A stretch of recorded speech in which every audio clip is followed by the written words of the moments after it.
Ro'za oyida nega vitronik mahsulotini iste'mol qilish kerak? Chunki organizm tozalanish jarayonida bo'lgani uchun vitronik mahsulotining ta'siri boshqa oylarga nisbatan kuchliroq va tezroq bo'ladi.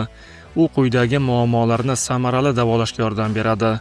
Prostatadagi yallig'lanish, achish va og'riq, peshobga tez-tez qatnash, jinsiy zaiflik.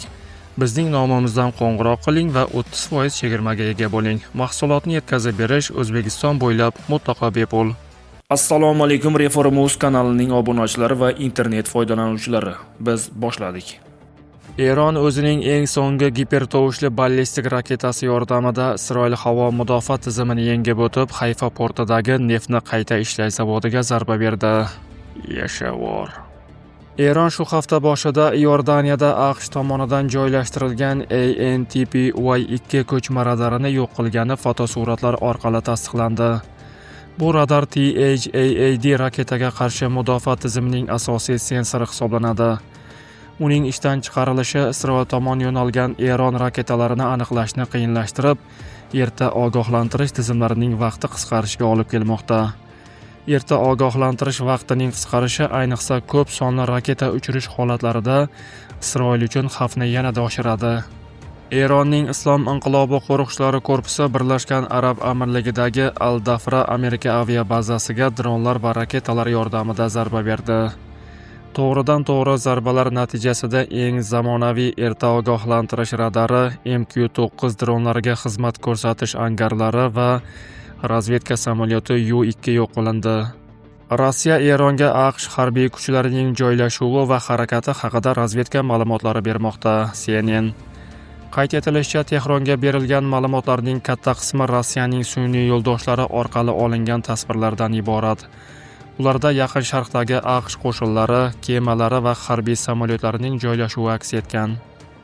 Hozircha Eron tomonidan amalga oshirilgan aniq bir hujum Rossiya razvedkasi ma'lumotlari bilan bevosita bog'liq ekani tasdiqlanmagan.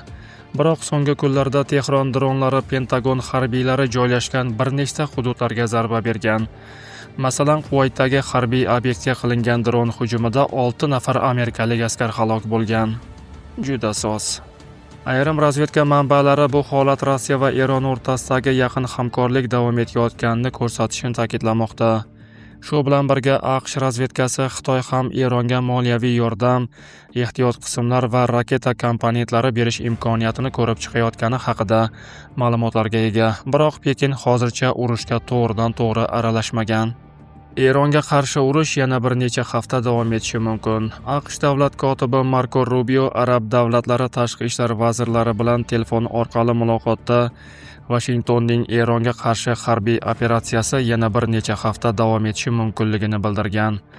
Bu haqda Axios ma'lum qildi. Nashrga ko'ra, Rubio suhbatlar chog'ida urush yana bir necha hafta davom etishi kutilmoqda degan.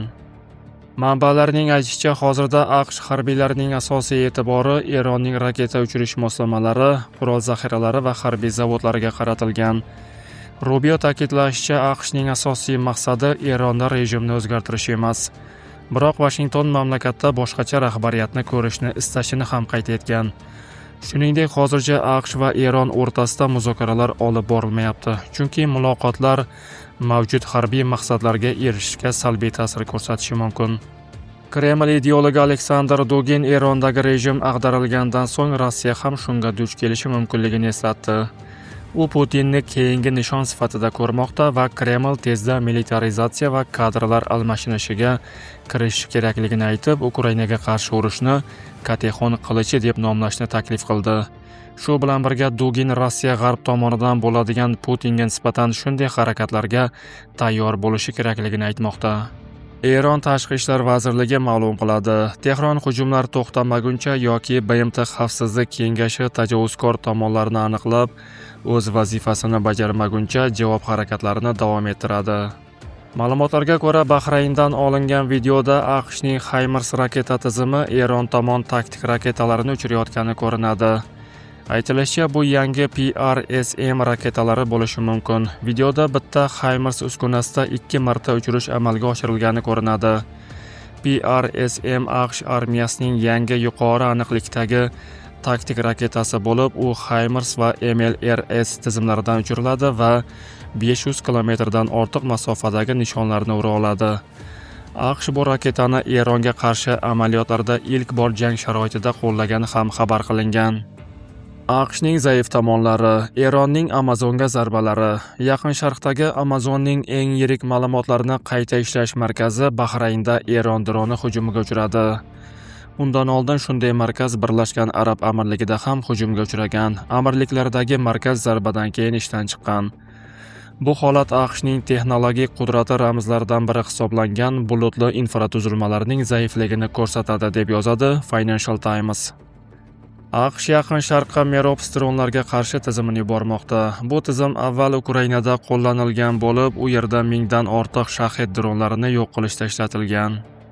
Tizim Server nomli kichik tutib oluvchi drondan foydalanadi. Uning qiymati taxminan $15,000 bo'lib, dushman dronlarini yo'q qilish uchun mo'ljallangan.